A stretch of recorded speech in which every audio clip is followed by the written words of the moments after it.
सबको जय मसीह की, प्रेज द लॉर्ड। प्रभु का धन्यवाद हो आज के समय के लिए।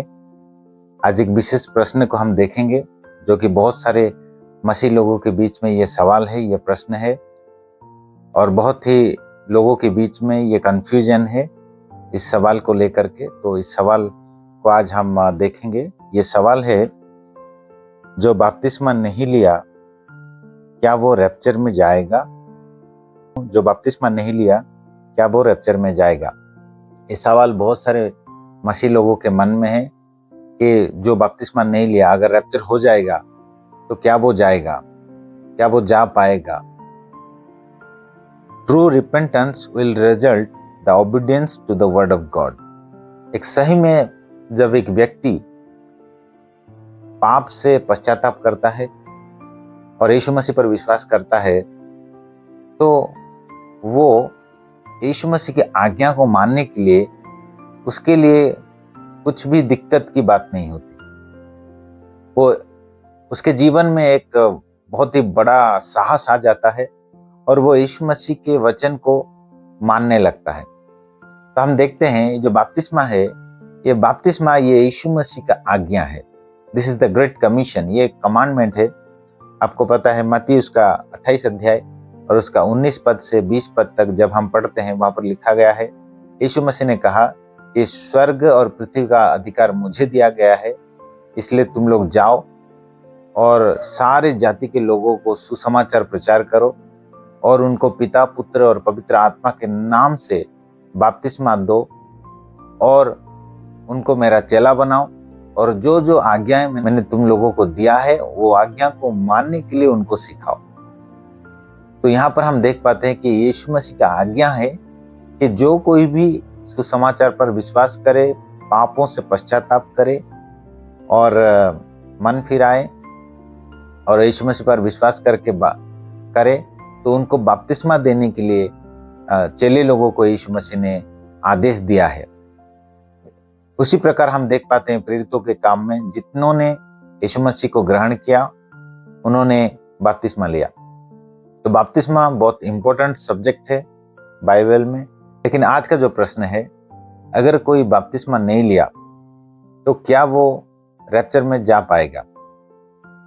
तो बहुत सारे लोग एक उदाहरण को देते हैं जो कि यीशु मसीह के साथ जो कुकर्मी, दो कुकर्मी को भी यीशु मसीह के साथ सलीब पर चढ़ाया गया और जो कुकर्मी ने यीशु मसीह को सलीब पर अंगीकार किया, क्रूस पर अंगीकार किया, प्रभु बोल के अंगीकार किया, तो यीशु मसीह ने उसको कहा, वो आप देख पाओगे लूका उसका 23 अध्याय और उसका 32 पद से लेकर 43 पद तक आप अध्ययन करेंगे। वहां पर आप देख पाओगे कि वो जो कुकर्मी था जिसको यीशु मसीह ने कहा कि आज तुम मेरे साथ स्वर्गलोक में उपस्थित होंगे, तो वहां पर हम देख पाते हैं कि बहुत सारे लोग उस कुकर्मी का उदाहरण देते हैं। तो उसने तो बपतिस्मा नहीं लिया लेकिन वो स्वर्गलोक में पहुंच गया। तो स्वर्ग जाने के लिए क्या बपतिस्मा लेना जरूरी है? बहुत सारे लोग ऐसे भी बोलते हैं। लेकिन आज मैं बताना चाहूंगा कि वो जो कुकर्मी था उसके पास बपतिस्मा लेने के लिए कुछ भी चांस या अवसर नहीं था। वो क्रूस पर यीशु मसीह को विश्वास किया, अपने पापों से पश्चाताप किया, यीशु मसीह को प्रभु बोल के अंगीकार किया और यीशु मसीह ने कहा कि आज तुम मेरे साथ स्वर्गलोक में उपस्थित होंगे। तो यहाँ पर हम देख पाते हैं कि वो कुकर्मी को बपतिस्मा लेने का अवसर नहीं मिला। अगर उसको अवसर मिलता तो वो जरूर बपतिस्मा लेता, क्योंकि और उसको किसी का भी भय नहीं था, क्योंकि उसने यीशु मसीह को पा लिया था। ठीक उसी तरह आज बहुत सारे लोग उसका उदाहरण देते हैं कि वो उसने तो बपतिस्मा नहीं लिया लेकिन उसके लिए चांस और अवसर नहीं था। लेकिन आज बहुत सारे मसीह लोग जो यीशु मसीह पर विश्वास करते हैं उनके लिए चांस भी है, अवसर है, लेकिन फिर भी वो बपतिस्मा नहीं लेते। इसका कारण क्या है? क्यों वो बपतिस्मा लेने के लिए पीछे हटते हैं? इसका एक बड़ा कारण है कि वो समाज से डरते हैं, वो लोगों से डरते हैं। लेकिन वचन हमको बताते हैं मत्ती उसका 10 अध्याय उसका 28 पद में कि तुम उससे डरो जो कि तुम्हारे शरीर और आत्मा को आग में डालने का अधिकार जिसके पास है, उसको तुम भय मानो, उसको तुम डरो, और उसको मत डरो जो कि तुम्हारे शरीर को हानि पहुंचाता है लेकिन आत्मा को हानि पहुंचा नहीं सकता। उससे मत डरो, लेकिन परमेश्वर से डरो, परमेश्वर से भय मानो। तो यहाँ पर हम देख पाते हैं कि बहुत सारे लोग डरपोक हैं। वो बोलते हैं कि मैंने यीशु मसीह को विश्वास किया है, लेकिन वो बपतिस्मा लेने के लिए वो पीछे हटते हैं क्योंकि वो लोगों से डरते हैं। और वचन में लिखा है, मैं आपके लिए पढ़ना चाहूंगा, प्रकाशित वाक्य 21 अध्याय और उसका 8 पद। डरपोक लोगों का जगह कहाँ पर है? यहाँ पर लिखा गया है, प्रकाशित वाक्य 21 अध्याय 8 पद, परंतु डरपोकों और अविश्वासियों और घिनौनों और हत्यारों और व्यभिचारियों और टोनों और मूर्ति पूजकों और सब झूठों का भाग उस झील में मिलेगा जो आग और गंधक से जलती रहती है। ये दूसरी मृत्यु है। यहाँ पर हम देख पाते हैं जो डरपोक है, यहाँ पर एक लिस्ट दिया गया, 8 लिस्ट दिया गया है। इस प्रकार के लोगों का जगह कहाँ पर होगा? दूसरी मृत्यु का अधिकारी ये बनेंगे और ये आग और गंधक के झील में उनको डाला जाएगा। तो पहला जो लिस्ट में पहला नाम उनका है जो कि डरपोक है। यानी बहुत सारे लोग डरपोक है, यीशु मसीह को आज्ञा को मानने के लिए वो डरते हैं। इसका मतलब क्या है कि उन्होंने यीशु मसीह का प्रेम को नहीं चखा है। जिन्होंने यीशु मसीह का प्रेम को चखा है वो मरने के लिए भी नहीं डरते, अपनी जान देने के लिए भी नहीं डरते। लेकिन यहाँ पर बपतिस्मा लेने के लिए लोग डरते हैं। यीशु मसीह का बपतिस्मा क्या है? बपतिस्मा यीशु मसीह का आज्ञा है, यीशु मसीह का आदेश है। बपतिस्मा के द्वारा हम हमारे पुराने जीवन को समाधि देते हैं और नए जीवन में, यीशु मसीह में नए जीवन जीने के लिए, एक धर्मी पवित्र जीवन जीने के लिए हम डिसीजन लेते हैं। बपतिस्मा लेने के द्वारा हम यीशु मसीह के आदेश को मानते हैं और बपतिस्मा लेने के द्वारा हम हमारे पुराने जीवन को समाधि दे करके एक नए जीवन यीशु मसीह में जीने के लिए, धार्मिक पवित्र जीवन जीने के लिए हम डिसीजन लेते हैं। और तीसरी बात है, बपतिस्मा लेने के द्वारा हम यीशु मसीह को लोगों के सामने अंगीकार करते हैं। अगर आप मत्ती उसका 10 अध्याय 32 और 33 पद को पढ़ेंगे, मत्ती पर लिखा गया है कि जो लोगों के सामने मेरा अंगीकार करेगा, मैं स्वर्गीय पिता के सामने उसका अंगीकार करूंगा, और जो लोगों के सामने मेरा इनकार करेगा और मैं स्वर्गीय पिता के सामने, स्वर्गीय दूतों के सामने उसका इनकार करूंगा। तो यहाँ से क्या पता चलता है? हम जब बपतिस्मा लेते हैं तो हम लोगों के सामने बपतिस्मा लेते हैं, यानी लोगों के सामने यीशु मसीह को प्रभु बोल के अंगीकार करते हैं, यीशु मसीह को अपना उद्धारकर्ता बोल के अंगीकार करते हैं।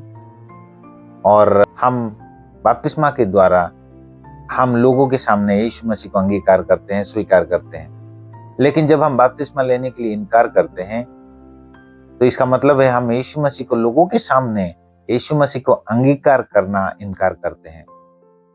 और यीशु मसीह ने कहा है कि जो मुझे लोगों के सामने इनकार करेगा, मैं स्वर्गीय पिता के सामने उसको इनकार करूंगा। तो बपतिस्मा बहुत ही इंपॉर्टेंट है, यीशु मसीह का आदेश है।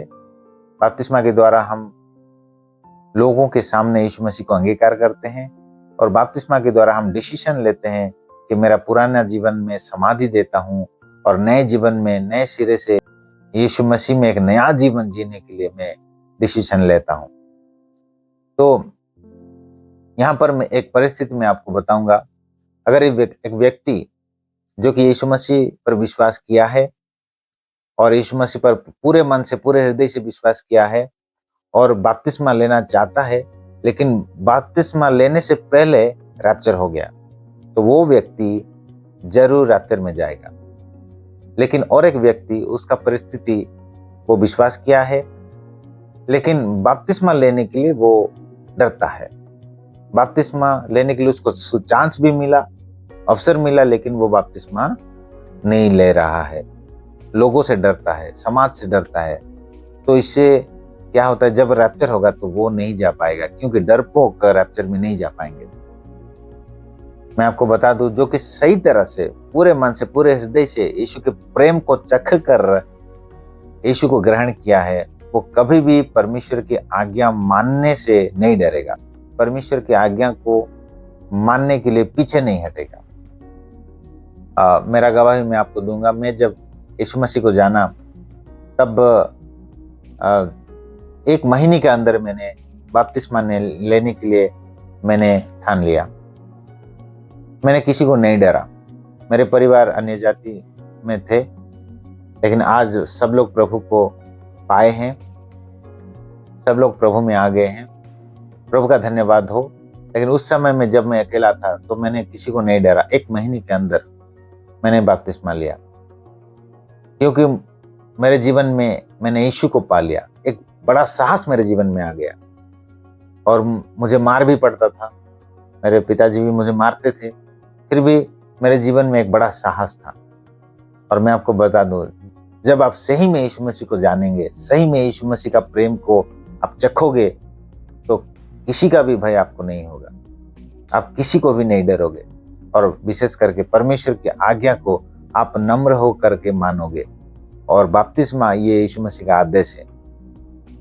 अगर एक व्यक्ति पूरे मन से, पूरे हृदय से यीशु मसीह को विश्वास करेगा और बपतिस्मा लेने का इच्छा होगा, लेकिन बपतिस्मा लेने से पहले अगर पूरी फूकी जाएगी, रैप्चर हो जाएगा, तो वो जरूर रैप्चर में जाएगा। लेकिन जिसके पास अवसर होगा, चांस होगा, बड़ा समय होगा, फिर भी वो नहीं लेगा, तो वो रैप्चर में नहीं जा पाएगा। क्योंकि बपतिस्मा के द्वारा वो यीशु मसीह को के आज्ञा को नहीं माना, बपतिस्मा के द्वारा वो लोगों के सामने यीशु मसीह को अंगीकार नहीं किया, और बपतिस्मा के द्वारा अपना पुराना जीवन को समाधि नहीं दिया। वो उसको बहुत ही समय मिला, लेकिन वो उसने परमेश्वर की आज्ञा को नहीं माना, तो उसका क्या होगा, वो रैप्चर में नहीं जा पाएगा। ये बड़े दुख की बात है। तो ये 2 अवस्था है, 2 परिस्थिति है। एक परिस्थिति जो कि चाहता है बपतिस्मा लेना, लेकिन उसको अवसर नहीं मिला, तुरंत रैप्चर हो गया, तो वो रैप्चर में जाएगा। लेकिन और एक परिस्थिति, और एक व्यक्ति जिसको विश्वास किया, लेकिन पूरा समय उसको मिला, पूरा अवसर मिला, लेकिन वो बपतिस्मा नहीं लिया, तो उसका क्या होगा, वो यीशु मसीह के आदेश को नहीं मानता है, लोग से डरता है, और उसके द्वारा वो रैप्चर में नहीं जा पाएगा। तो मैं विश्वास करता हूं आज के सवाल का जवाब आपको मिला होगा कि जो बपतिस्मा नहीं लिया है, क्या वो रैप्चर में जाएगा। तो यहाँ पर 2 प्रकार के व्यक्ति के बारे में मैंने बताया। जो व्यक्ति को अवसर नहीं मिला, लेकिन वो बपतिस्मा लेना चाहता है, यीशु मसीह को ग्रहण किया है, बपतिस्मा लेना चाहता है, अवसर नहीं मिला और रैप्चर हो गया, तो वो जरूर स्वर्ग जाएगा। और एक व्यक्ति जो कि बपतिस्मा यीशु मसीह को विश्वास किया, लेकिन बपतिस्मा लेने को वो डरता है, समाज से डरता है, लोगों से डरता है, तो वैसे व्यक्ति, उसका अवसर मिला होगा, उसको बहुत समय मिला होगा, लेकिन वो डरता है, तो वैसे डरपोक लोग रैप्चर में नहीं जा पाएंगे। प्रभु का धन्यवाद हो। मैं विश्वास करता हूँ आज के वचन के द्वारा आपको इस सवाल का जवाब मिला होगा। और अगर ये सवाल का जवाब आपको मिला है, तो दूसरों को भी ये मैसेज शेयर कीजिए, ताकि उनको भी ये प्रश्न का उत्तर मिल पाए। और आपको अनुरोध है, मेरा चैनल आपने सब्सक्राइब नहीं किया है, तो मेरा चैनल आप सब्सक्राइब कर सकते हैं। और आने वाले दिनों में बहुत सारे ऐसे कठिन प्रश्न का उत्तर देने की मैं कोशिश करूंगा। दूसरों को शेयर कीजिए और सब्सक्राइब कीजिए। के वचन के द्वारा प्रभु आप सभी को बहुत ऐसे आशीष करें। God bless you.